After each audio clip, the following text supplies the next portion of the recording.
Rui, vamos falar de futebol? Vamos lá, falar de futebol. É honesta curiosidade pela pessoa que está ali à minha frente, não é? Em primeiro lugar. E pelo assunto que ali traz, não é? Paulo Futre. Pá, não digas isso. Digo. Cássio, o Rui Miguel Mendonça também quer o Paulo Futre.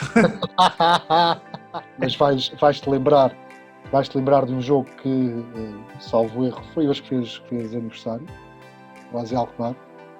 Pá, Jorge Pestrelo. Pronto, aí tem. Olha, arrepiaste-me tudo. E a senhora começa assim, olha, eu já estou farta de ligar para a TV Cabo para me vir arranjar a televisão. É o verdadeiro resultado final de uma conversa, sem dúvida alguma.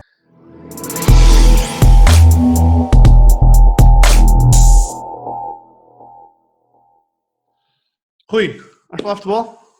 Vamos lá, falar de futebol. Alta. Hoje estava a confidenciar ao Rui antes de começarmos a gravar. Pá, eu não o quero chamar velho, atenção. Ficar aqui o remarque que não tem a ver com isso. Tem a ver com o facto de eu, desde que me lembro de ver futebol, portanto já vão há uns anos, eu tenho 33, como é público e sabido, e comecei a ver futebol, devia ter para aí 7 ou 8 com o meu pai, e depois ali comecei a ir ao café ali aos 12, aos 13, com o meu pai. Então nós íamos para o café ao fim de semana, ver a bola, porque a Sport TV, no bairro social onde eu vivia, ficava longe da carteira, portanto íamos para o bairro social. E eu lembro-me do Rui Miguel Mendonça. É aquela figura que eu dizia com o Sérgio Sousa, são figuras que eu me lembro de ver na televisão desde sempre. Portanto, falar de futebol e falar de desporto em Portugal é falar do Rui Miguel Mendonça. Portanto, Rui, muito obrigado por aceitares falar comigo. Rui, eu é que estou grato, pá, pelas tuas palavras, por esta tua introdução, por teres lembrado de mim, por me teres convidado. E falar de futebol, e principalmente contigo, certamente será aqui um gosto enorme. E, portanto, folguem saber também que faço parte do teu imaginário, né? Pronto, do teu crescimento. Sabes que um dos motivos que eu te trouxe aqui foi porque, e acho que é um bocado esse projeto, nós falámos muito de futebolistas, falamos de treinadores, falamos de agentes, mas a malta esquece dos jornalistas às vezes, não é? E tu e tantos outros temos aí que estão ali todos os dias e que vão aos torneios e que falam e que tu sentes muito isso, sentes que, e obviamente nem todos querem ser famosos, mas tu sentes que por vezes o jornalista desportivo é muito sobrevalorizado. Não, sobrevalorizado. Há aqui um princípio que é o jornalista nunca deve ser notícia, deve dar a notícia. Portanto, isso é um princípio básico quem vem para a profissão de jornalista. Logo aí, o passar o mais discreto possível. Na televisão isso não é possível, obviamente, não é? Nos jornais, enfim, há uma maior probabilidade do jornalista não ser conhecido, quem é o rosto que está por trás da notícia. Na rádio, mais ou menos, mas pronto. O objetivo é que, efetivamente, o jornalista não se envolva com a notícia, esteja apenas a ser o transmissor da notícia. Mas também, e não fazendo aqui nenhum tipo de assunção ao meu querido Luís Freitas Lobo, o jornalista também normalmente é o lobo mau, não é? Portanto, Então, Freitas Lobo. O grande Luís Freitas Lobo. Faria agora uma poesia sobre essa expressão. Ora vai logo, no momento, não é? Mas às vezes o jornalista é um bocado o lobo mau, e se calhar o saco de pancada, e estamos aqui a falar do ambiente desportivo, não é? Isso é ali um bocado de extravasar de emoções por parte das pessoas, portanto é normal. Mas no geral há um reconhecimento, enfim, está aqui um exemplo, Rui, também pelas tuas palavras e o facto de estás aqui a falar comigo, é um sinal de reconhecimento também do nosso trabalho e do serviço que prestamos publicamente. Sim, sabes que eu ontem estava a ouvir ali um clipe do Jürgen Klopp. Sou grande fã de Jürgen Klopp. Jürgen, se estiveres a ouvir isto, eu meto legendas e eu curtia falar contigo. Vê lá isso, por acaso, se calhar aí em alguém no Instagram tem que usar o boné. O boné, o beisebol, eu falava contigo na boa, até falo em alemão e tudo. Mas estava a ouvir, sem brincadeira, estava a ouvir o Klopp, e ele dizia, um jornalista perguntou-lhe na flash interview, não, na conferência de imprensa, não sei se é pós-jogo, se é pré-jogo, mas alguém perguntava qualquer coisa sobre coronavírus ou uma coisa qualquer. E o Klopp, que até é um gajo que eu tenho em boa consideração, responde porque está chateado, porque não quer que lhe perguntem coronavírus, porque ele é do futebol. Mas ele depois descarrega quase maluco no jornalista. Um jornalista argentino até, não é? Sim. e o jornalista está a fazer o trabalho dele, não é? Tu sentes que às vezes, e dizias isso, o saco de pancada às vezes também vem pelo facto de tu estares muito na linha da frente das emoções do treinador, do jogador, no flash interview, na conferência, em que tudo isto acaba por ser quase o reflexo daquilo. Não é que eles tenham nada contra ti, mas é mesmo porque descarregaram. Sem dúvida, Rui. Isso é notório. Então, no quente da flash interview, é um ambiente que é propício a que essas emoções sejam despejadas para cima de quem o está a entrevistar. Nomeadamente se houver um resultado menos positivo. Portanto, aí ainda se torna pior. E se, por acaso, o jornalista, o repórter que está ali a conduzir a flash interview tem a pouca sorte de colocar uma pergunta que o treinador não goste menos, está tudo estragado. Portanto, não é apenas o exemplo do Klopp, em Portugal também temos alguns exemplos em que de facto o jornalista é logo ali atacado. Mas temos que ter, para quem vem para esta área, também tem de perceber que de certa forma isto faz parte da missão. Não quero ser mal entendido com isto, porque nenhum jornalista pode ser alvo do que quer que seja, de qualquer tipo de ameaça ou de tentativa de agressão ou de qualquer ofensa, nada disso. Mas o desporto, estamos aqui a falar de algo que mexe muito para já com as emoções dos adeptos, não é? Mexe também com as emoções dos jornalistas. Enfim, quando estamos a assistir a um jogo de futebol daqueles memoráveis que vai ficar a perdurar para a eternidade, mexe com as nossas emoções também, e mexe para os profissionais que diretamente trabalham com as suas equipas, com os seus jogadores, que estabelecem os seus objetivos. Um jogo correu menos bem, coisas no jogo correram melhor, outras pior, quer dizer, o árbitro também teve uma atuação que os deixou insatisfeitos. É sempre, a culpa é sempre há uma série de fatores que depois, em ambiente quente, o jornalista faz as perguntas que tem de fazer, que acha que tem que colocar, e depois pode de vez em quando arriscar-se aí à ira do treinador, não querendo, não sendo maldoso, obviamente, não sendo intencional naquilo que pergunta. Eu sempre aprendi que o perguntar não ofende, não é? E acontecem situações do género. O Klopp foi um exemplo disso, com um jornalista argentino que foi a Madrid, não é? Portanto, exatamente. Madrid, O que vivia em Madrid foi ali, foi ao outro lado, não me lembro, mas é exatamente, isso. Mas pronto, estava ali ao serviço do jornal argentino e o Klopp, efetivamente, já tinha sido questionado sobre o coronavírus, voltou a ser e pronto.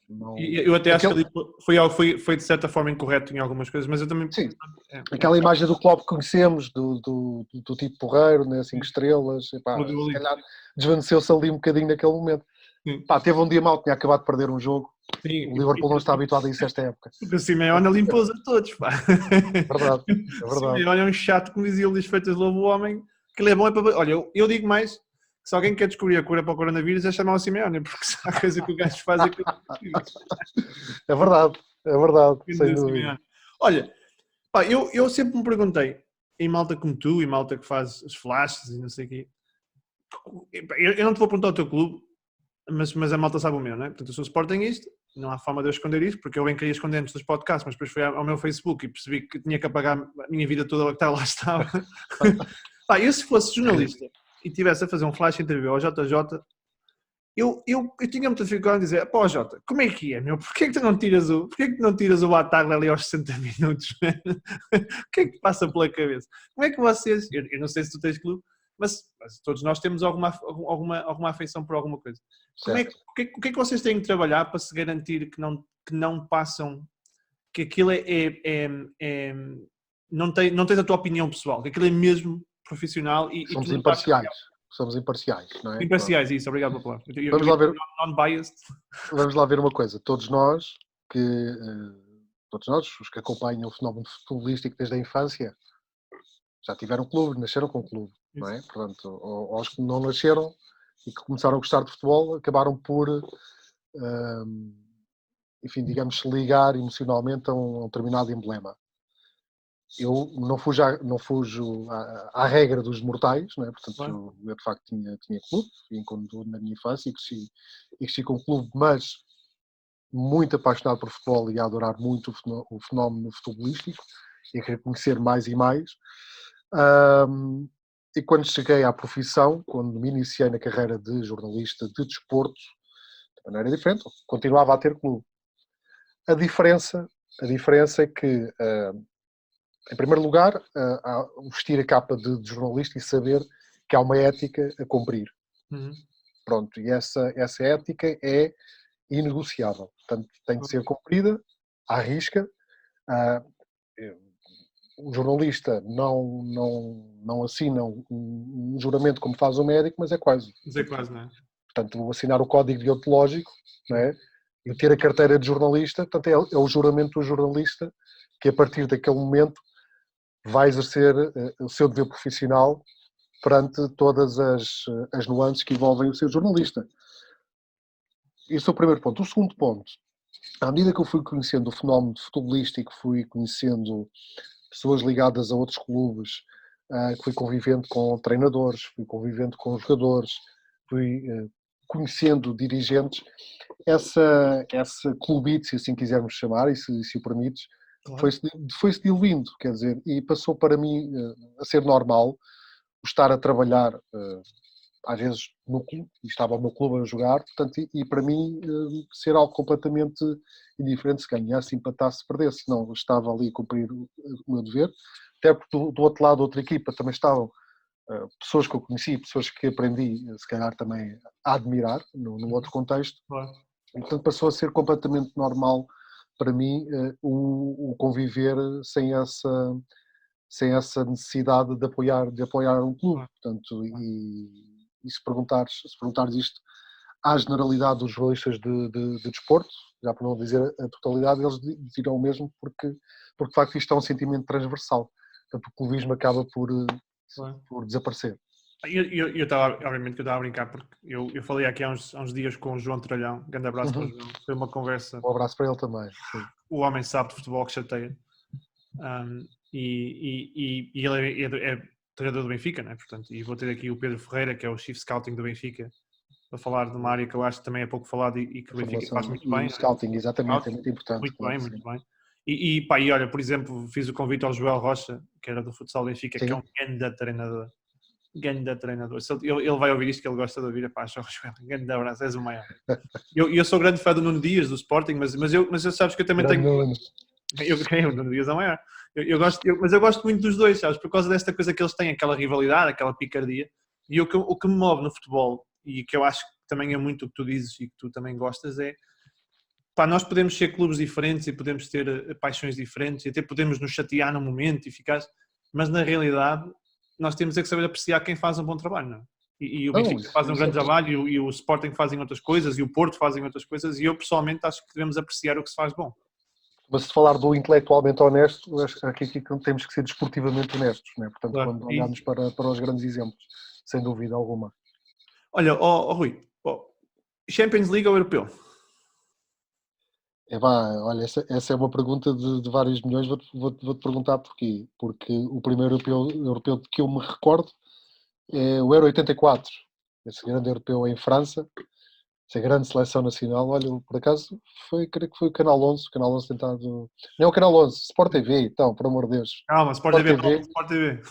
Sport TV Forever, porque tem estado aqui a passar jogos desse europeu. Ainda no outro dia estive a assistir ao Portugal-Alemanha. Sim. Estive a assistir um bocado. Isso é o primeiro europeu que de facto me lembro. Aquela malfadada. O Platini devia ter vergonha na cara. Portanto, é aquele jogo que quando passa, eu só vejo até o segundo gol do Jordão, depois não vejo mais. Eu vou dizer uma coisa, eu vejo aquele jogo e eu ainda acredito que o Platini não marca. Eu ainda tenho, ele vai... Temos aquela fé, não é? Exatamente. É mesmo, mas pronto, lá está ele a dar cabo, mas é de facto o primeiro europeu que eu me lembro. Champions League, eu já tive a oportunidade de assistir a jogos absolutamente memoráveis. Posso dar aqui 2 exemplos de jogos presenciais. Já a vitória do Porto em Gelsenkirchen, frente ao Mónaco. Porto José Mourinho, essa grande equipa, uma máquina de futebol. Falei com o Maniche ontem, grande conversa. Espetáculo. Outro abraço para o Maniche também, já não vejo há muito tempo. Essa final foi a primeira final da Liga dos Campeões que eu assisti ao vivo, estava a trabalhar, estava em trabalho para a Sport TV, E depois e em foi de 2014. facto memorável. Depois a de Lisboa, né? O encontro entre o Real e o Atlético, uma coisa Olha, fora eu, de série. eu sou grande fã do Ronaldo, pá, porque o Ronaldo é português, mas eu acho que aquele é o único dia em que eu sentia, pá, deixem o Atlético ganhar, porque o Simeone tem que ganhar qualquer coisa, porque aquele Atlético tinha que ganhar qualquer coisa. Eu fiquei genuinamente triste pelo Simeone, pá, pelo aquele Atlético, porque obviamente que eu não gosto muito do futebol do Atlético. Agradeço ao Sérgio Ramos. Sérgio Ramos, pá, o Cláudio Borges, com quem eu falei, diz que o Sérgio Ramos é o maior. Eu tenho ali algumas dúvidas. eu acho que ele não é mau, mas o maior. Está lá, limãozinho, pronto, siga. Eu tenho ali aquela ideia que. Mas é uma grande final, pá, mas é uma grande final. E ao vivo, e depois aquilo, quando quando é que. Agora esqueci-me do brasileiro, pá, poça, o que é o avançado. O que jogou em Portugal, no Braga, porra, agora completamente foi um bom nome. Sim, o Diego Costa. Diego Costa, que é substituído logo ali no início. Sim. Pá, e depois aquilo, o Simeone diz a malta, agora fechamos cá atrás e vamos lá quando for preciso. Que é o que eles fazem bem. Mas eu recordo que o Atlético estava a dominar esse jogo, até o gol do empate. Bem, eu vou-te dizer o que é que mais me arrepiou. Para já todo o ambiente, enfim, uma final da Liga dos Campeões em Lisboa, coisa fora de série, dias antes, e também tive a oportunidade de acompanhar alguns preparativos, até porque na altura a Sport TV foi o canal que foi o host dessa final para todo o mundo, e portanto também tive a oportunidade de acompanhar de perto, enfim, tudo o que envolve uma operação de uma final da Liga dos Campeões, que é uma coisa assombrosa. Foi a Acho que as primeira pessoas vez, não têm noção, foi a primeira vez, portanto então, é fora de série, mas aquilo é preparado meses e meses antes, com todos os pormenores, com todos os detalhes. E nós não temos noção. A UEFA não, nós temos noção daquele momento em que, enfim, há a cerimónia de abertura da final, há os 90 minutos, aos 120 minutos, aos grandes penalidades, a entrega da taça, a festa e acabou. Mas o que há antes é uma coisa absolutamente estrondosa e inesquecível. Pronto.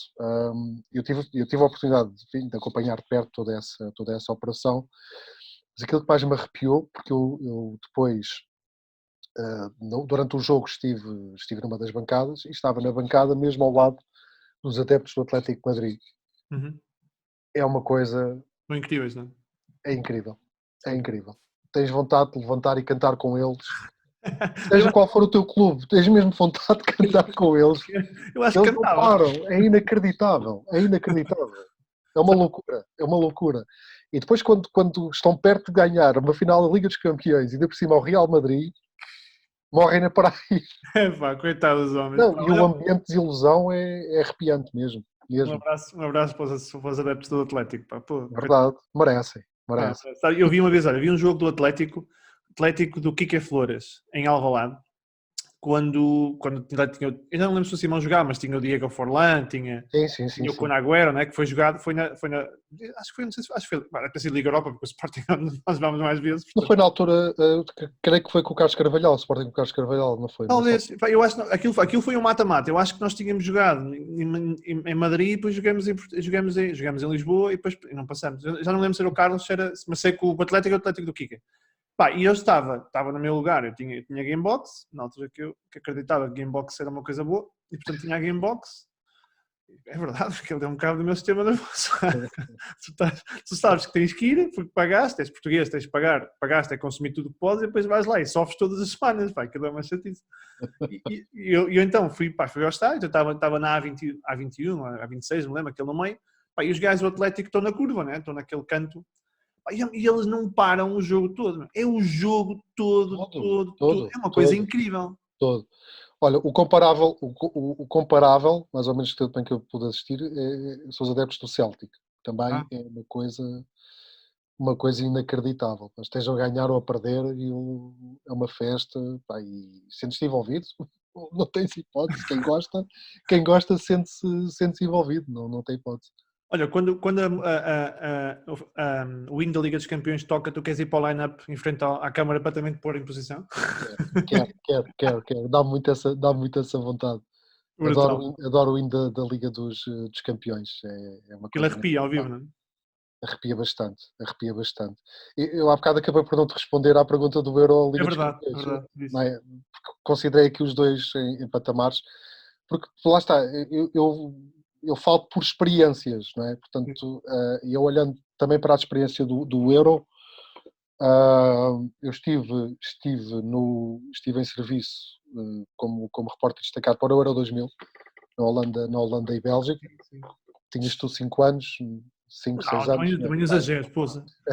Sou novo, mas também não sou tanto, pô. Lembro de 2000 e não te dizia, olha, não te dizia quem é que foi. Foi, já não me lembro, foi, talvez ao Cláudio, que dizia para o gol do Nuno Gomes, comentado pelo Paulo Catarro, ainda é dos momentos que mais me arrepia. Incrível, não é? Ai, É incrível. o grande passo do Rui Costa, o Nuno Gomes mete no ar e mete, epá, pô, e depois o Paulo Catarro manda-me ao chão. Aquilo é muito bom. É muito bom, é muito bom. Portanto, eu não tinha 5 anos, só para ficar. Pronto, não dá. Sendo eu muito velho, também podias ser tu muito novo. Pronto, não há problema. Mas, pá, esse Euro também, lá está, por todo o percurso dessa seleção nacional, lá está, morremos mais uma vez às mãos da França e à mão do Abel Xavier, que também foi teu convidado, o grande E o Abel. Abel diz que não é mau. Diz que aquilo não. Ele está a cair, diz ele. Diz que está a cair. Vai cair. Epá, mas sabes, olha, esse Euro também foi, lá está, porque pude viver de perto a experiência de estar num Campeonato da Europa pela primeira vez. Foram 44 dias a andar de um lado para o outro e atrás da seleção nacional e à procura de todas as histórias que pudesse levar aos espectadores da Sport TV sobre o Euro 2000. Tive a oportunidade de estar na final entre a França e a Itália, Uhum. em Roterdão, portanto, um grande Ainda jogo vou também, trazer. um grande ambiente. Já para não falar do Euro 2004, cá, não é? Pronto. Mas eu digo também, por muitas Ligas dos Campeões, grandes jogos, olha, falávamos há pouco do Klopp do Liverpool, há aquele célebre Liverpool-Milan, não é? Em que o Ih, Liverpool está a perder, que já era intervalo, e que depois ganha maldade, a pá. final. Depois ganha aquela final, aquilo é uma coisa Que maldade, pá. maldade Costa, se mesmo. estiveres a ver, eu sou solidário.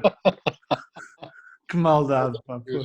Mas pá, que é um jogo, tu nunca te vais esquecer, nem eu. Incrível, Não incrível, dá, não incrível. dá. Pronto. Mas pá, por razões óbvias, desde 2016 que o Euro É tua, né? é a minha competição intermitente da Champions. Pronto, apesar de muitas Champions que eu tenha vivido, que tenha trabalhado ao serviço da Sport TV, que agora vejo como adepto, mas desde 2016 o Euro. Sentes falta? Sentes falta do futebol? Sentes falta de trabalhar para o futebol? Muito, muito, muito, muito. Muito. Isto é como eu te dizia, Rui, isto é uma paixão e não sai. É uma É. paixão e não sai. Por muitas vezes, eu posso confessar isso, em que parece que estamos cansados, parece que nos queremos afastar um bocadinho, porque durante 20 anos, como deves calcular, a trabalhar nesta área e a conhecer alguns meandros que retiram um pouco deste imaginário de beleza que nós Claro, temos sobre claro. o jogo, não é? Não me contes, não me contes. Não te vou contar, mas acaba por esmorecer aqui um bocadinho a tua vontade e a tua paixão. Mas eu agora que estou afastado, já vai quase fazer um ano, sinto umas saudades incríveis de estar envolvido e de estar dentro do futebol outra vez, porque isto não sai. Corre nas veias, Sim. corre nas veias e pronto, e vou estando também sempre em contacto, para já com pessoas amigas do meio, amizades que ficam para a vida. Dos jogos vou continuar a acompanhar. Eu acho que voltei a ter este período de nojo, se quisermos falar assim, fez-me bem porque voltei a ver um jogo de futebol com a mesma paixão que tinha Hum. quando era adolescente, quando era mais novo, Voltaste ou a ter antes. clube? Voltaste a ter clube? Não, essa parte do clubismo, lá está, continua aqui presente a forma como eu sempre vivi enquanto profissional, quer dizer, é o simples prazer de ver um jogo de futebol, seja ele qual for. Se perguntas se eu ainda tenho clube, tenho clube, mas Claro, já percebo. nada disso me retira o prazer, o ter voltado a ver um jogo de futebol com prazer, poder também analisá-lo do ponto de vista profissional, que isto não sai nunca também, portanto é automático, e pronto, e acho que é bom, é saudável, às vezes também se calhar estes passos atrás são saudáveis para percebermos realmente aquilo que nos apaixona. O que é que dá mais prazer fazer? Era estar acompanhar aquelas competições? Era fazer... Tu chegavas a fazer aquela coisa da opinião da malta ligar para o estúdio? Fórum, sim. Epá! Já falamos sobre isso. Mantenha-se aí que já vamos... É o gancho. Assim. Epá, o fórum era muito bom. Mas o que é que dá mais prazer? É fazer gerir debates, é apresentares qualquer coisa com algum programa, qualquer da Sport TV, era fazer os lives, era ir acompanhar. O que é aquilo que tu dizes assim, pá, se pudesse escolher um deles, era aquilo mesmo que eu queria voltar a fazer? Entrevistar. É? Entrevistar. Gostas? Adoro estar no papel em que tu estás. Pronto, porque gosto de... Adoro conversar, adoro já conhecer pessoas, gosto de conversar, gosto também de as estudar, de as explorar e de poder estabelecer aqui uma conversa com um objetivo de preparar as perguntas para obter as grandes respostas. Isso é um desafio enorme. Adoro estar a olhar nos olhos das pessoas, perceber a linguagem corporal e tentar buscar a partir desses sinais as respostas que preciso.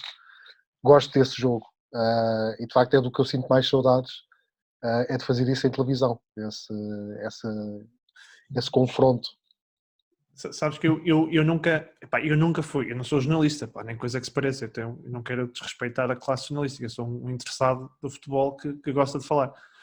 Mas estás a entrevistar? És um entrevistador aqui. Sim, não é isso, mas sou isto chamas a isto também entrevista? Calma. Não era para chamar, pronto. Não digas isso, que a malta começa a achar que é mesmo.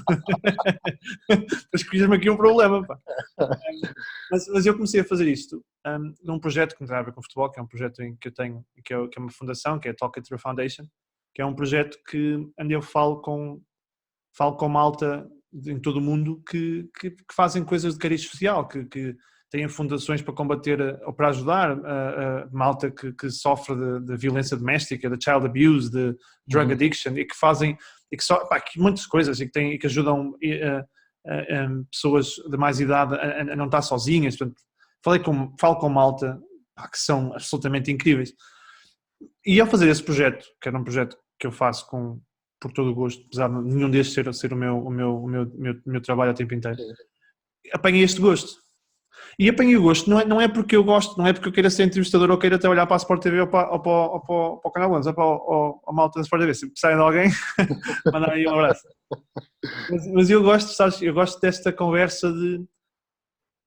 Por isso é que eu dizia, eu não chamei esta entrevista, eu acho que cá tu tinhas o mesmo, porque eu sentia isso quando tu falavas, e não sinto isso com todos os jornalistas. Eu tenho honesta curiosidade. Exatamente, tal e qual, é isso mesmo. Agora deste aqui a expressão perfeita, é honesta curiosidade pela pessoa que está ali à minha frente, não é? Em primeiro lugar, e pelo assunto que ali traz, não é? Portanto, isso de facto, essa necessidade de desvendar, porque, Rui, é tão simples como isto. Nós apanhamos vários tipos de pessoas, como estou aqui, apesar de não ser jornalista, não é? Mas acontecia muitas vezes a pessoa chegar ao estúdio, pronto, cumprimentávamos, apresentava as instalações à pessoa, mostrava o estúdio, Sport TV aqui e tal, mas sentia a pessoa muito, muito fechada, muito desconfiada, o que é que traz aqui, não, pronto. E quando começava o programa, estou lembrando do programa que eu tinha às segundas-feiras com o grande Luís Freitas Lobo, com o Pedro Henriques, com a minha querida Helena Costa, o Nuno Presumo, pronto, para sempre aqui, no coração, eles, não é? Era um programa do caraças, adorava. O António Simões, não esquecendo do António Simões, que também por lá passou e que fazíamos aqui as grandes jogadas de letra todas as semanas. E Pedro Henrique, pelas expressões. Exatamente, não é? Mas Jogar de carreirinha. exatamente, exatamente. Quando nós tínhamos um convidado, pronto, e tínhamos sempre um convidado ligado a um determinado clube, um jogador ou um treinador, não recorríamos a dirigentes, porque isso não era o core do programa, portanto era sempre os jogadores ou treinadores, e apanhava muitos que estavam ali na resposta do sim e não. Isso Sim, que é uma chatice. não, sim, não, mas pronto, é mesmo assim, porque as pessoas não estão habituadas, ou estão mais acanhadas, ou estão mais na defensiva. E esse desafio era quase como um jogo de futebol, era brutal. O poderes arranjar ali estratégias e técnicas para desmontares a pessoa, de convenceres a pessoa que estavas efetivamente com uma honesta curiosidade e depois conseguires pôr a pessoa a falar e a dizer as coisas que tu imaginaste a pessoa dizer, é o verdadeiro resultado final de uma conversa, sem dúvida alguma. E isso de facto é muito motivador. É. Olha, se tivesses que escolher aí os 2 ou 3 mais incríveis que entrevistaste, e mais incríveis não é porque eles tenham as maiores histórias, mas porque realmente tu tens aquela sensação como tive aqui já e continuo a ter, pá, que ficava aqui o resto do dia a falar. Conseguias escolher algum? Acho que, pá, dou-te já o primeiro porque era o meu imaginário de infância. Paulo Futre. Pá, não digas isso. Digo. Cássio, o Rui Miguel Mendonça também quer o Paulo Futre. Eu já disse ao Cássio, eu quero o Paulo Futre, eu tenho que falar com o Paulo Futre. Portanto, fica aqui registado. Grande Paulo Futre. O Paulo Futre, a primeira vez que consegui tê-lo num programa era daqueles casos que eu ficava horas e horas ali a falar de futebol e a ouvir as histórias do homem. E a lembrar-me, quer dizer, que eu via este tipo a jogar, quer dizer, E depois as histórias ficava maluco quando via as fintas do futebol, quando via as linhas, as reviangas do futebol. Pronto, e ao lembrar-me disso e poder estar a falar com ele, sim, era daqueles casos que, eu vou ficar aqui a noite. O homem tem histórias que nunca mais acabam. Nunca mais acabam, mas pronto, isso é um exemplo incrível. Posso dar outro, este não foi num programa, foi num jogo de preparação para o Euro 2004. Não, desculpa, do Euro 2000. O jogo de preparação para o Euro 2000. Ainda no antigo estádio de Leiria, do Dr. Magalhães Pessoa. E era o Portugal-Dinamarca, se não estou em erro. Eu tinha 5 anos, não me lembro. Tinha 5 anos, não te lembras? Pois, lá está, não te recordo. Penso que era o Portugal-Dinamarca. Então, eu não estava no relevado nesse jogo para a Sport TV, mas estava a fazer a cobertura na chamada Zona VIP, até porque Portugal estava a concorrer na altura para ganhar o Euro 2004. E portanto as pessoas que estavam responsáveis por essa operação, estava na altura o presidente da Federação, Gilberto Madil, recordo-me também o José Sócrates, que na altura era ministro, estava nessa operação do Euro 2004, Carlos Cruz, etc. Portanto, havia vários VIPs também a verem esse jogo da Seleção Nacional, esse jogo de preparação. Eu fiquei cá em cima e estou a passar por um dos camarotes e espreito assim, eu conheço aquele tipo. Virei-me assim para o repórter de imagem que estava comigo e ele assim estava a falar comigo e disse, estou a falar alto, não. É que eu conheço aquele tipo, não estás a ver quem é. E o repórter de imagem espreito e disse, olha, por acaso estou. Ele, é isso que estás a pensar. Então era o Erik Larsson. Erik Larsson. O Erik Larsson na altura estava em alta no Celtic. E tinha-se lesionado. Ele tinha partido uma perna, portanto ele tinha estado muitos meses lesionado. Estava ali a comentar um jogo para uma televisão sueca que estava a fazer a cobertura do jogo. Eu tive aquele momento de hesitação, vou ou não vou? Disse, vou. Cheguei lá, abordei, apresentei-o, não sei o quê. Disse, podemos falar aqui um bocadinho, não sei. Ele, eu vou só aqui comentar a segunda parte, mas no fim do jogo vou ter consigo ali à entrada e pronto, e falamos. Disse, ok, está-me a dar uma grande tampa, né? Pronto. Isto também acontece muito, dizem que aparece e depois não aparecem. Pronto, é assim, faz parte. Então estou eu em direto. tinha acabado de entrevistar, eu creio que era o Carlos Cruz, estou em direto e de repente sinto assim uma... Era o Eric Larson. Era o Eric Larson. Era o Eric Larson e assim, vai, então temos aqui a hipótese de falar com o Eric Larson, jogador do Celtic, internacional sueco, mas eu faço ali uma entrevista ao Eric Larson. O problema disto era daquelas sensações que eu ficaria ali horas a falar de futebol e sobre os golos do Eric Larson com ele, pá, ia dizer-me no auricular, tens que fechar, tens que fechar, tens que fechar. Epá, e eu ficaria ali horas e tenho essa sensação, mas epá, foi ali um orgulho imenso de poder estar a falar com o Eric Larson, que foi um jogador que eu sempre admirei, gostei muito da carreira que o Eric Larson teve, era um goleador tremendo. Incrível. Jogava muito, jogava muito. Daquele Celtic, depois no Barcelona. Barcelona menos um bocado, mas no Celtic. O Celtic era o rei. Bem. O Celtic que é o Celtic de 2003 com o Porto. A final com o Porto, era o Celtic do Martin O'Neill, exatamente. Olha, e vamos falar de uma coisa triste. O UEFA Cup de 2005. Ou Taça UEFA 2005. Como é que é? Ó Peseiro, porquê que tiraste o Rogério para o lateral direito? Quando é que vais ter aqui o Peseiro? Não sei, eu queria trazer aqui para ele me explicar, estou a brincar. O Peseiro sabe muito de futebol. Atenção, eu acho que o Peseiro tem sido injustiçado nos últimos anos. Eu vou-te dizer, eu acho que ele sabe muito de bola. É dos treinadores que eu conheço que mais trabalham e preparam o treino. Olha, aquele Sporting 2005, eu digo isto, não por ser Sportingista, aquele Sporting 2005 é para mim, e pá, e tivemos o Porto do Mourinho, mas eu continuo a dizer, e se calhar sou só eu que acho isso, mas é o melhor futebol que eu vi em Portugal. Sim. Pá, se calhar ali o do Jorge Jesus, mas o do Peseiro, pá, com o Rochenbach, pá, jogavam tanto à bola. Fogo. Aquele jogo com o Newcastle em Alvalade. Brutal. Alguma vez pensarias que o Sporting ia ganhar esse jogo? Aliás, nunca pensei na vida. E, pá, jogámos muito. E depois, com o CSKA, eu estava convencidíssimo que íamos ganhar o jogo, porque estávamos a controlar na primeira parte. E depois, eu acho que não está a ver com o Rogério, digo isto na brincadeira, porque a malta fala disto. Mas convém não esquecer que a equipa do CSKA era aquela também. A Wagner Love, Daniel Carvalho. Jogava muito à bola. Jogava muito à bola. Fortíssima.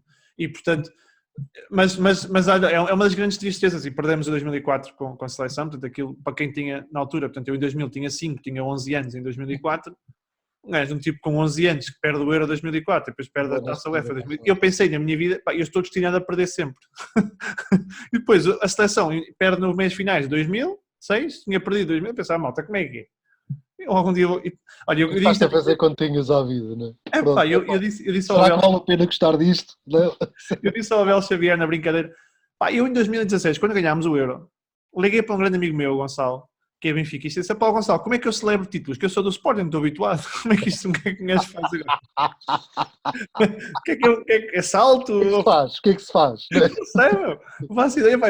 E a outra vez que ganhámos o Inácio Gandeixi, a Beta Costa, o André Cruz, já falava no outro dia com o... Quem é que foi? Foi com o Shein, pá, aquele livro direto do André Cruz em 99. Depois tínhamos o Sporting, 2001, do João Polónia. Sim, também, que eu gostava mais da... Era o pai e o filho, era assim? Olha, o meu pai, que nunca vi isto, porque disse que não percebe nada de futebol, o meu pai, que é sportinguista doente, o Maniche dizia que foi para o Benfica e que o pai não podia deixar ficar em casa, o meu pai não deixava, a certeza, ficava na garagem se fosse para o Benfica. Nunca gostou do João Pinto, pá, porque mesmo que o João Pinto fosse melhor em campo, assistências, pá, não, ele é do Benfica, pá, ele não joga nada, não vale nada, pá. Portanto, o meu pai vai contra todas as estatísticas possíveis, imaginárias, porque... Depois passou a gostar, teve que passar a gostar. Não passou nada, estás maluco? Não, nem assim. Nada disso, nem até quando ganhamos. Nem com as assistências para o Jardim. Ele não via nada, dizia, foi o máximo. Quem é que toda a gente podia fazer aquilo? Precisávamos ir buscar o João Pinto para fazer isto. Grande abraço para o meu pai. Olha, tu tiveste alguma vez uma renda branca enquanto estavas a entrevistar? Já tive algumas. Como é que lidas com isso? Tive algumas. Ficas ali num momento de terror. ficas num momento de pânico.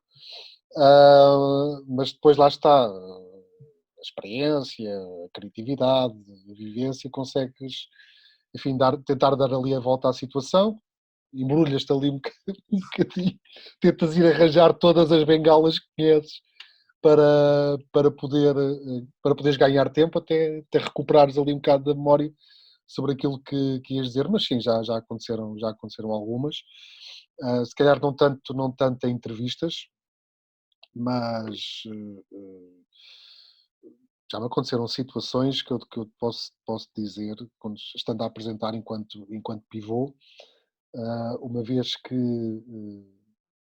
tinha, ou não houve tempo para imprimir, ou a impressora falhou. Foi uma coisa assim no género. Pronto, acontecia. Sim, claro. E por grande obra da sorte, falhou também o teleponto. Falhou também o teleponto na altura. Pronto. E para piorar isto, estávamos numa eliminatória da Taça de Portugal, ainda daquelas eliminatórias prematuras, enfim, com equipas do Campeonato de Portugal, equipas também da segunda divisão. Então, dizem-me no auricular, olha, vai entrar o resumo. Uma das equipas eu lembro-me que era o Penafiel, e a outra era pronto, agora conhece como o Campeonato de Portugal, mas na altura da terceira divisão. Pronto, e eu achava, ok, eu lanço aqui o pivô, já não lembro qual foi o resultado, mas sei que houve 4 golos nesse jogo. Lanço o pivô e de repente entram imagens só com som ambiente. Epá, eu começo assim a ver, ok, um golo, 2 golos. Pá, eu tinha no computador, pá, não podia falar porque tinha o microfone aberto. Pá, no computador perguntei assim na altura à Regi, isto não era uma peça? Mas, não, é um off. Eu disse, eu lá, e onde é que estão os marcadores dos gols? Eu não tenho, ninguém me avisou. Epá, e foi aquela situação, porque aquilo ainda com um jogo com 4 gols ainda era pelo menos 1 minuto e tal, que em televisão é uma eternidade, não é? Epá, e lá está, tive que improvisar. Dei a volta à situação, acho que nem sequer disse os marcadores dos gols. Confesso, não conhecia, pá, mas deu-me ali aquela branca no momento daquele pânico, mas logo tens que arranjar a solução, não é?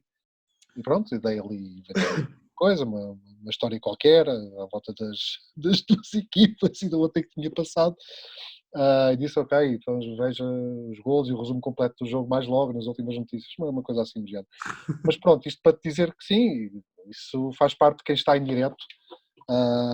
Quem nunca em direto teve uma branca que atire já a primeira pedra aqui, para nós os dois. Portanto, que atinjam de nós os dois, pronto, não é? Não, mas que acontece, é mesmo assim, faz parte. Eu há uns meses estava a falar para uma conferência, estava como orador numa conferência sobre tecnologia, e deviam ser 600 pessoas. E eu tenho por hábito, é uma miséria, porque eu não preparo. Eu tenho ali umas linhas de coisa e faço, e depois vou deixando de seguir. E eu entrei e comecei a falar, e passado 5 minutos, e eu pensei, o que é que eu falo agora? Que eu não tenho mais para desenvolver. Porque fiquei bloqueado, comecei a olhar para as pessoas e percebi que estavam à espera que eu fizesse alguma coisa extraordinária. E aquilo era um tempo relativamente fácil, não o que era, relativamente simples.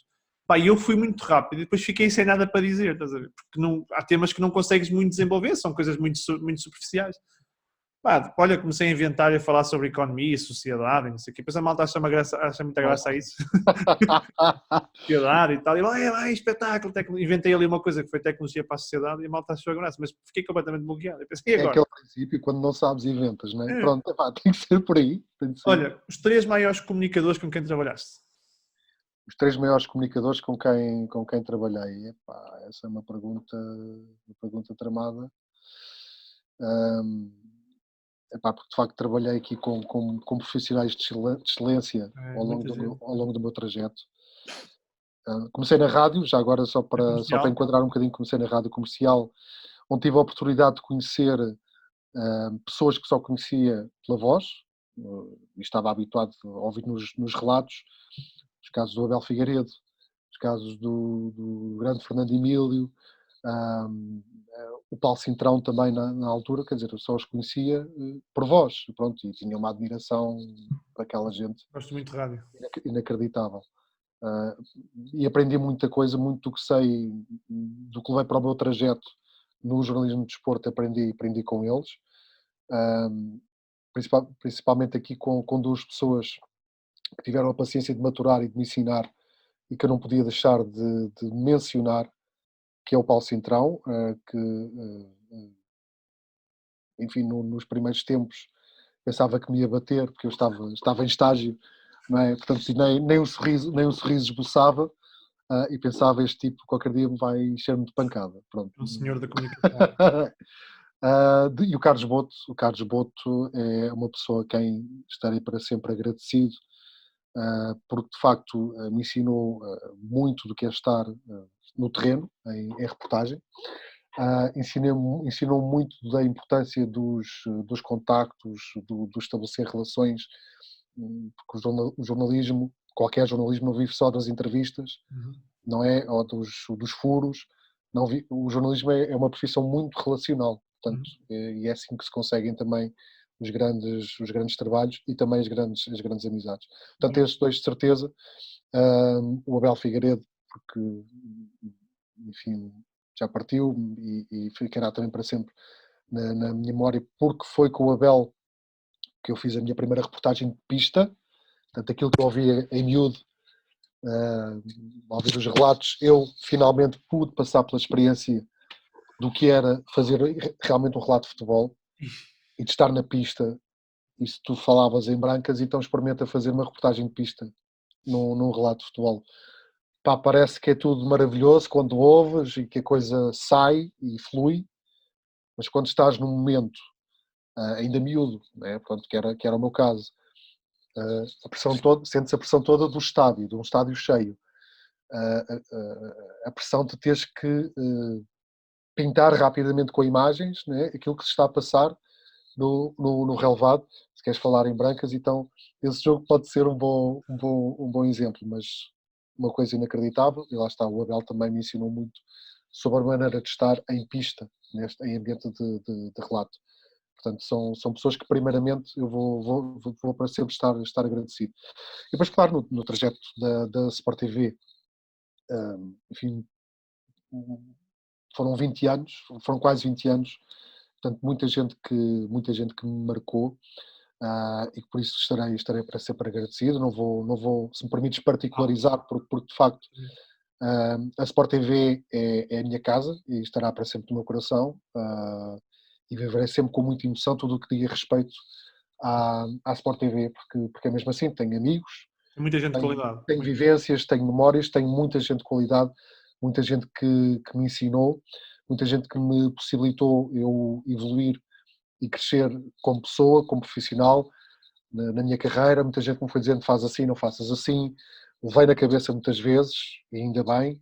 Obrigado às pessoas que me deram na cabeça, porque de facto isso permitiu-me ter, enfim, hoje em dia ter aqui uma postura e uma visão que se calhar na altura eu poderia não entender, mas que agora percebo que era para o meu bem.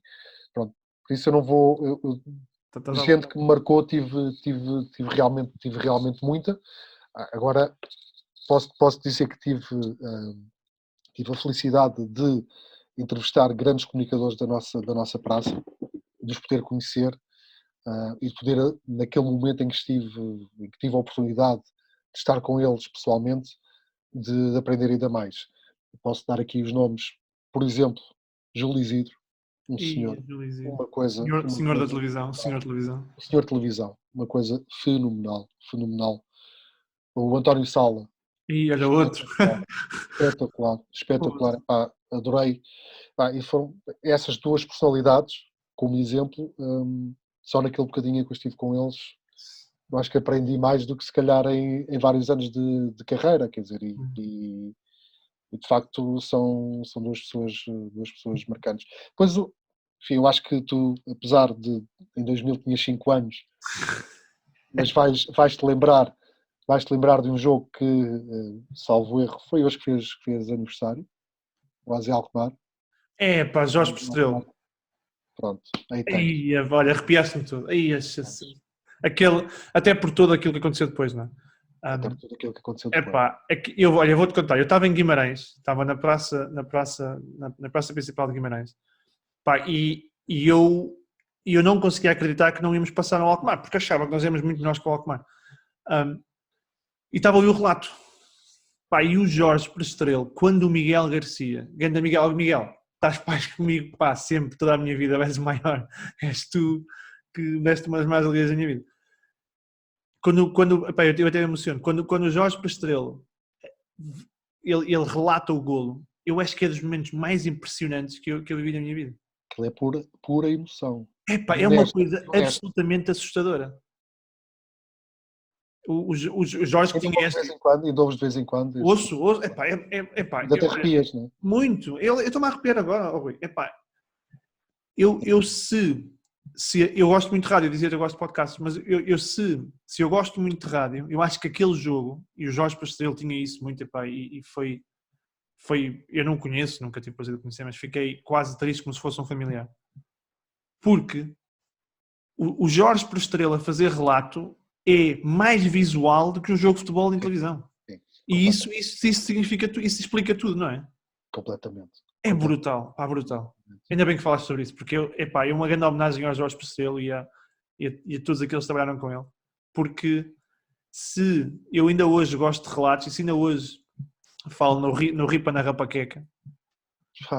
Verdade. Ripa na Rapaqueca. Quem o ouvir ficou, isso vai ficar para sempre, não é? Incrível. E é uma expressão, olha, antes havia um relatador que dizia Ripa na Rapaqueca, pronto, isso vai ficar para sempre. E ao Jardel, eu ia aí que a minha barriguinha fazia golo ao Jardel. Ganda Jorge Pastrello. Olha, fiquei quase que, a sério, que grande. Eu ouvi relatos de futebol na rádio, como te disse, portanto ouvias na altura da rádio comercial, estes nomes que eu te disse, mas Jorge Pastrello, quer dizer, estavas a ver o jogo, é mesmo, estavas a ver o jogo, mesmo que o jogo não estivesse a ser bom, sabes que o jogo estava a ser uma coisa espetacular, uma coisa do outro mundo. E um outro senhor, acho que não podemos esquecer, um outro senhor que é o Fernando Correia também. Fernando Correia, que não é, mas isso também o prazer de conhecer neste meu trajeto, nesta minha carreira. Sabes que há um que ainda é novo, nem está aí, que é o Walter Madureira, que eu comecei a ouvir o Walter Madureira na rádio. Grande Walter, sim. Agora não consigo lembrar se é na bancada central, se é na bola branca. A bancada central era a TSF. TSF, né? Epá, o Walter Madureira, ele é da terra de um grande amigo meu, e que fala muitas vezes disso, que é de Almeirim. Eu digo-me, eu não consigo olhar para a cara do Walter Madureira. Portanto, eu só consigo olhar para a voz, eu só consigo ouvir a voz. Eu olho para a cara do Walter, aquilo não faz sentido nenhum. Portanto, tem que ser a voz do Walter Madureira. Gostava muito de Walter Madureira, que fazia reportagem no campo para a rádio. Sim, precisamente. Olha, qual é que é o momento mais caricato?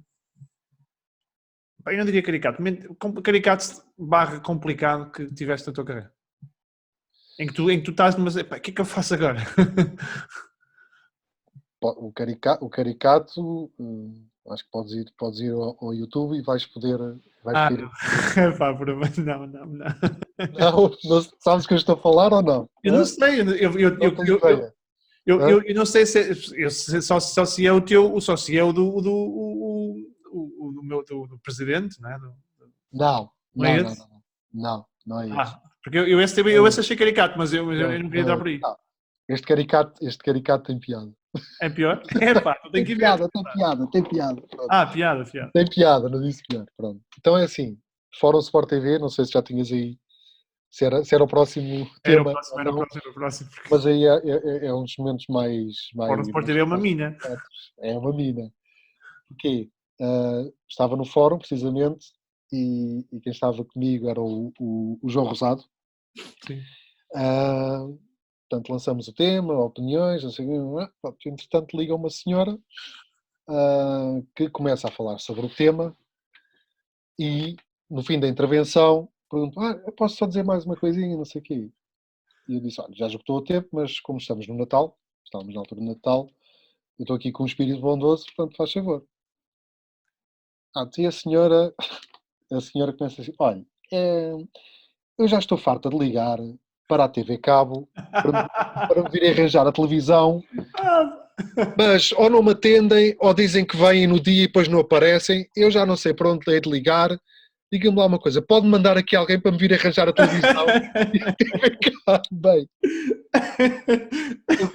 eu começo ali a fazer um esforço para não me rir Entretanto, o estúdio ficava de frente para a redação, vejo os meus colegas todos a rir, alguns no chão, a revelar-se no chão. O João Rosado, que tinha um ar sempre muito a sério, começa assim de cabeça para baixo. Pai, eu ali fazer um esforço e disse ao senhor, por favor, não é aqui o momento e tal, e depois há outros nomes próprios, eu sei, mas ninguém me atende, mande lá alguém para arranjar a televisão, por favor. Oh, malta da TV Cabo, se estão a ouvir, a senhora ainda pode precisar de ajuda. Pá, não, mas houve, ainda mais surreal, isto há coisas do Demo, pronto, ainda mais surreal.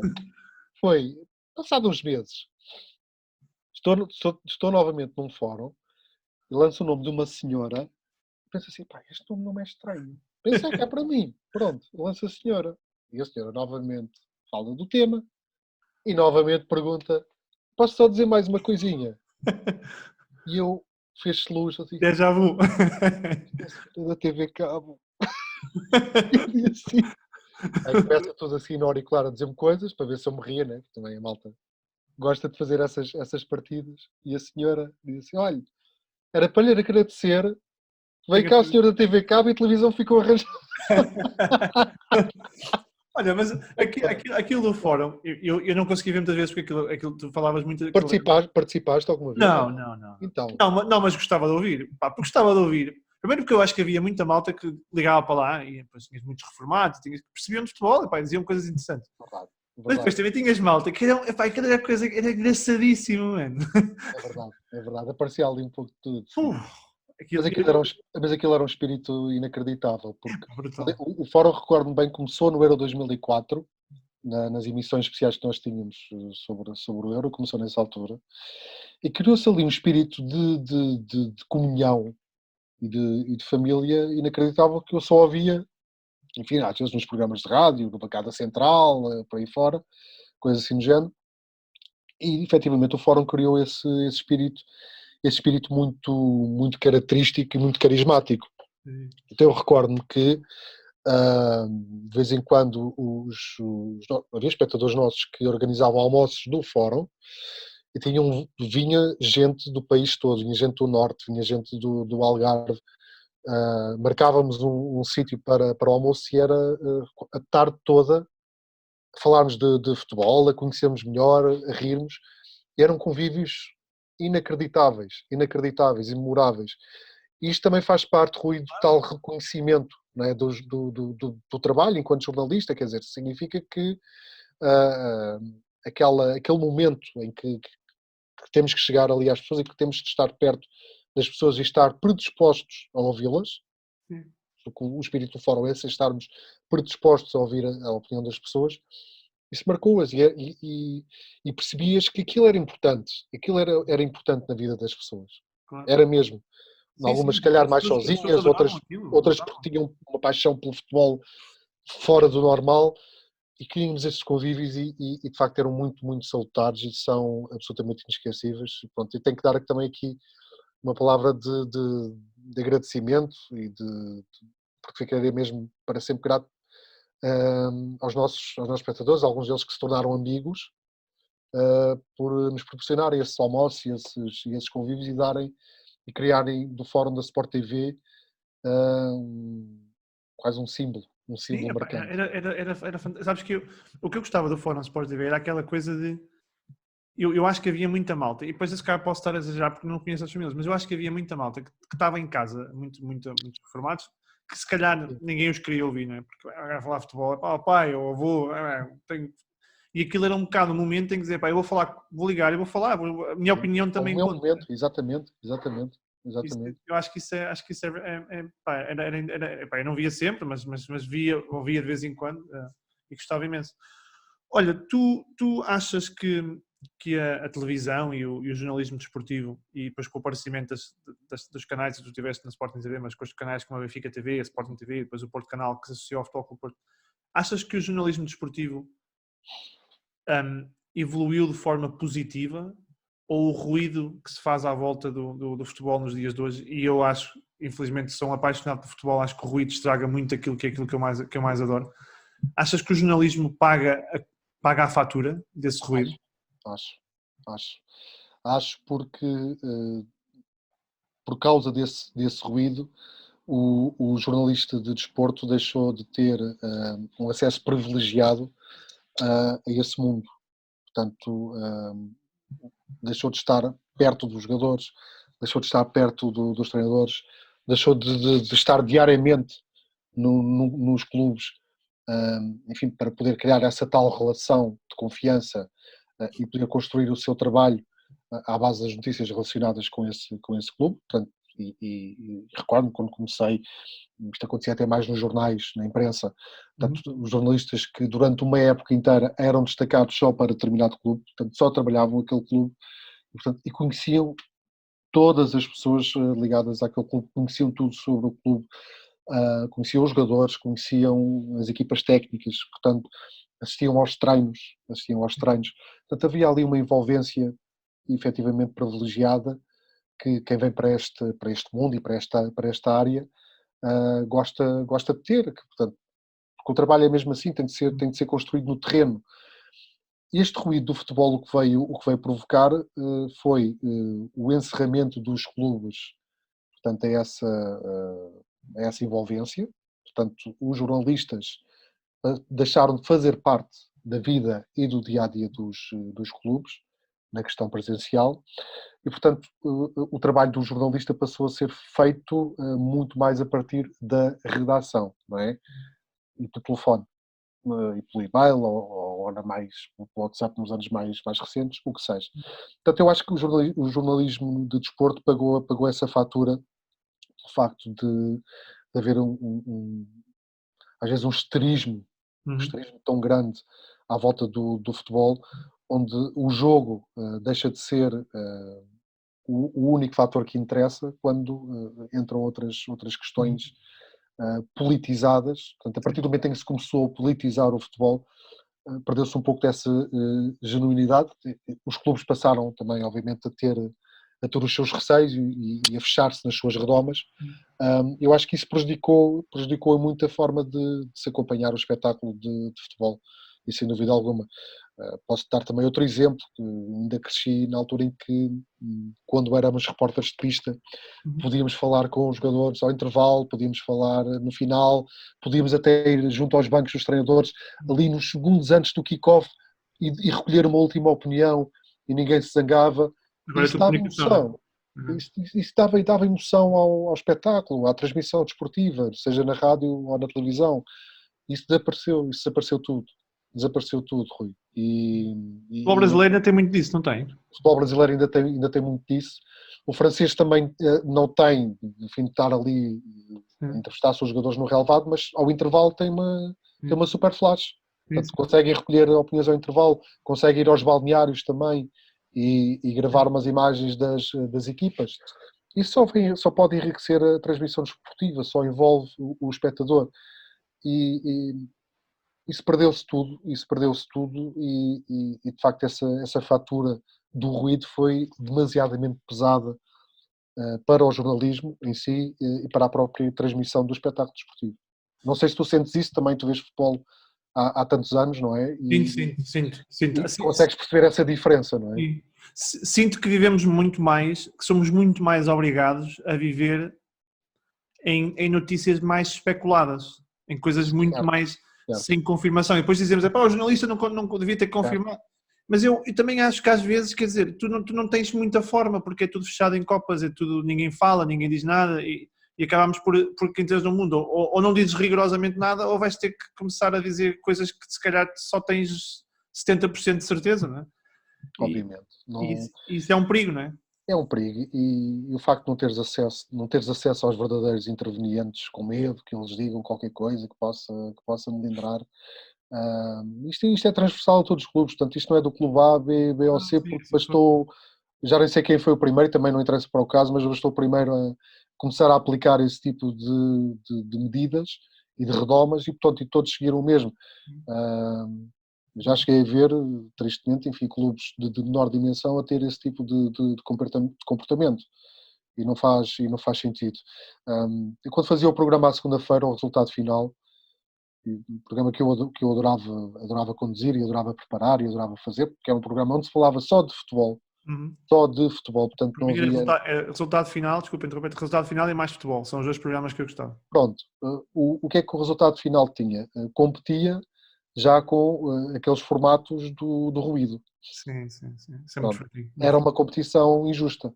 Era uma competição Mas os outros é que vendem, não é, Rui? Isso é que é um problema. Os outros é que vendem, mas nós ali com uma missão de vendermos o futebol puro e genuíno e termos só a malta do futebol a falar de futebol, acabámos por ser prejudicados por isso para o grande público, porque efetivamente as pessoas do futebol que acabavam por participar nesse programa e falar daquilo que realmente gostavam, percebiam que estávamos ali em paz.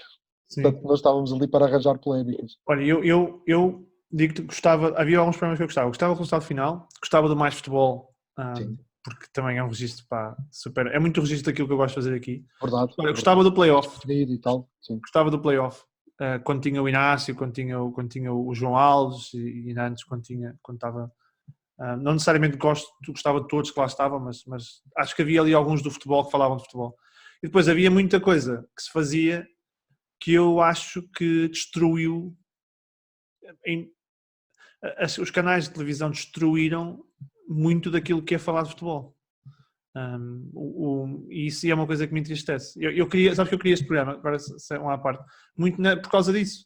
Porque deixamos de falar com malta de futebol sobre futebol, deixamos de falar com o João Lapa sobre o que é recuperação física, deixamos de falar com o Rui Miguel, deixamos de falar com o Maniche sobre a preparação, o autocarro para o estádio, percebes? Passamos a falar demasiado tempo sobre os 3 centímetros fora de jogo com o VAR, que é um corrupto, e são todos uma cambada de maliciosos que foram comprados ontem e foram a casa e eu vi que alguém se...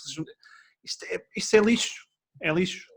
Obviamente. E eu gostava que... Rui, eu tenho que dar aqui publicamente os parabéns pela tua coragem, para já de teres criado este espaço, por finalmente alguém se ter chegado à frente com essa vontade de recuperar a pureza do futebol, de estarmos aqui a falar sem qualquer tipo de capa e de uma forma completamente despretensiosa e com paixão, por levar as pessoas do mundo do futebol às tuas conversas e poderes também elas possibilitar falarem daquilo que gostam e do que sabem, portanto, e transmitir isso às pessoas de que há outras maneiras de se abordar o futebol, não é? E não precisa de ser no ambiente da traulitada, no ambiente da guerrilha, no ambiente de ir ali aos escombros mais escondidos que existem para ver o que é que tu fizeste mal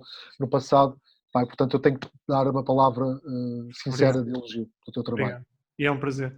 Olha, Rui, estamos aqui a acabar, mas eu não consigo fechar nenhuma entrevista sem perguntar qual é que é o momento que mais te marca no futebol. Aquele que ainda hoje, tu podes ter muitos, mas aquele que arrepia, vem a lágrima, deixa-te se ritmo acelerado, qual é que é o momento?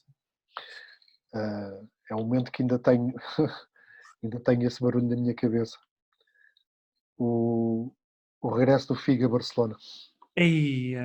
Com a camisola do Real Madrid. Que jogo! Nem é só pelo jogo. Não, o ambiente, é o que eu quero dizer. Eu fui enviado a Barcelona Estavas lá.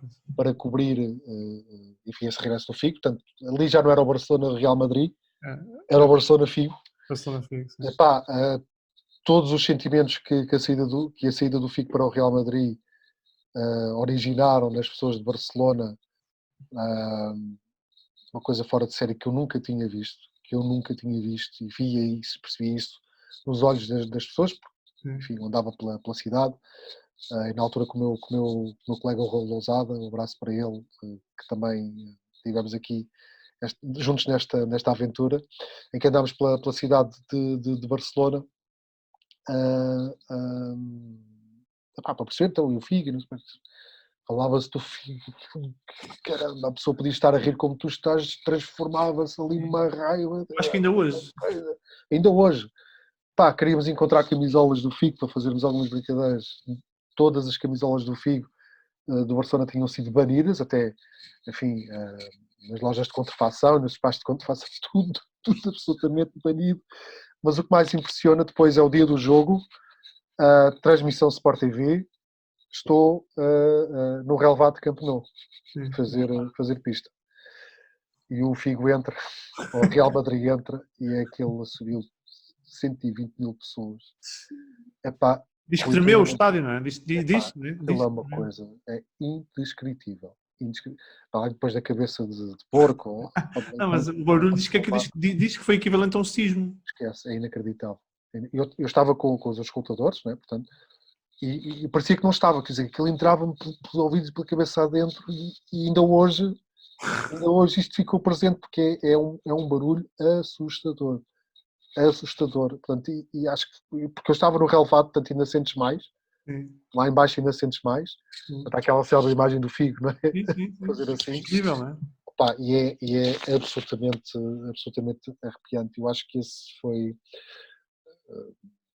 o momento mais marcante porque o presenciei, absolutamente inacreditável. Enfim, depois outros que marcaram pela negativa, não presenciei, mas depois acompanhei os dias seguintes, como enfim, no caso do FER, acho que é algo que também nunca eu, por acaso, falar sobre isso, foi um daqueles momentos, eu vi na televisão. Mas deve ter sido, para um jornalista, deve ter sido um dos momentos mais complicados. Eu vou-te dizer, eu estava na Eslovénia, na altura estava a acompanhar o Campeonato da Europa de Handball, a Seleção Nacional, que estava na Eslovénia no Campeonato da Europa. Então estavam com os outros colegas de outras rádios e televisões, e estávamos a ver o jogo do Vitória Benfica, e pronto, enfim, esse momento acaba por ser um momento negativamente marcante, enfim, para quem acompanha o fenómeno de futebol, para quem trabalhava na área, e de facto nunca irei esquecer. Portanto, mas esse do Figo foi, ainda hoje o tenho bem presente. Mas Rui, permite-me só dizer que de facto esta paixão do futebol reacendeu-se muito. Portanto, ficarei para sempre agradecido ao futebol porque me possibilitou, olha, por exemplo, estar aqui a conversar contigo. Foi o futebol possibilitou muita coisa, possibilitou-me conhecer muita gente, possibilitou-me ter experiências que se calhar muita gente desejaria ter e passar por elas. Agora, também felizmente, devido a essas ligações que criei, essas amizades, tenho agora a possibilidade de estar com o Acácio e com o João Rico, também a ajudá-los aqui na comunicação da Coach ID, pronto, e a fazer crescer, a fazer aqui a Coach ID. Isso permite também, de certa forma, voltar a estar ligado ao meio. Portanto, e é bom. É bom. Vamos ver Rui Miguel de volta aos canais esportivos um dia destes? Eu, como digo, agora estou noutra fase da minha vida profissional, portanto mais aqui ligado ao back-office da comunicação, mas é como eu costumo dizer, eu nunca fecho portas àquilo que eu gosto. Isso. Portanto, não sei, não consigo dizer um sim. O que posso dizer é que nunca fecharei portas àquilo que me apaixona. Portanto, poder conciliar esta paixão pelo futebol com a paixão por estar no jornalismo, não sei, pode ser que um dia suceda, mas para já que também gosto deste espírito de missão, Rui, de poder estar aqui a colaborar e a fornecer uma ferramenta para os treinadores, que é esta ferramenta de treino que lhes é tão essencial para poderem montar os seus sistemas de jogo, os seus modelos de jogo, os seus exercícios, e poderem de certa forma ter maior apetência. Sim. E é quase como um adjunto virtual para montar as suas equipas e treinar os seus jogadores. Portanto, isto por este lado e por esta via também acaba por dar aqui um gozo enorme. Maravilha. Rui, grande abraço. Muito obrigado. Um abraço, Rui. Enorme prazer falar contigo. Acho que foi uma conversa brilhante. Gostei muito. Continuar a fazer este excelente trabalho, está bem? Que também já ouvi que fazes como é que usaste a expressão há pouco, de honesta curiosidade. Portanto, continua a fazer isso, estás a fazê-lo muito bem, continua a trazer malta do futebol e pôr mais gente a falar sobre futebol. Um abraço. Grande Obrigado. abraço. Obrigado.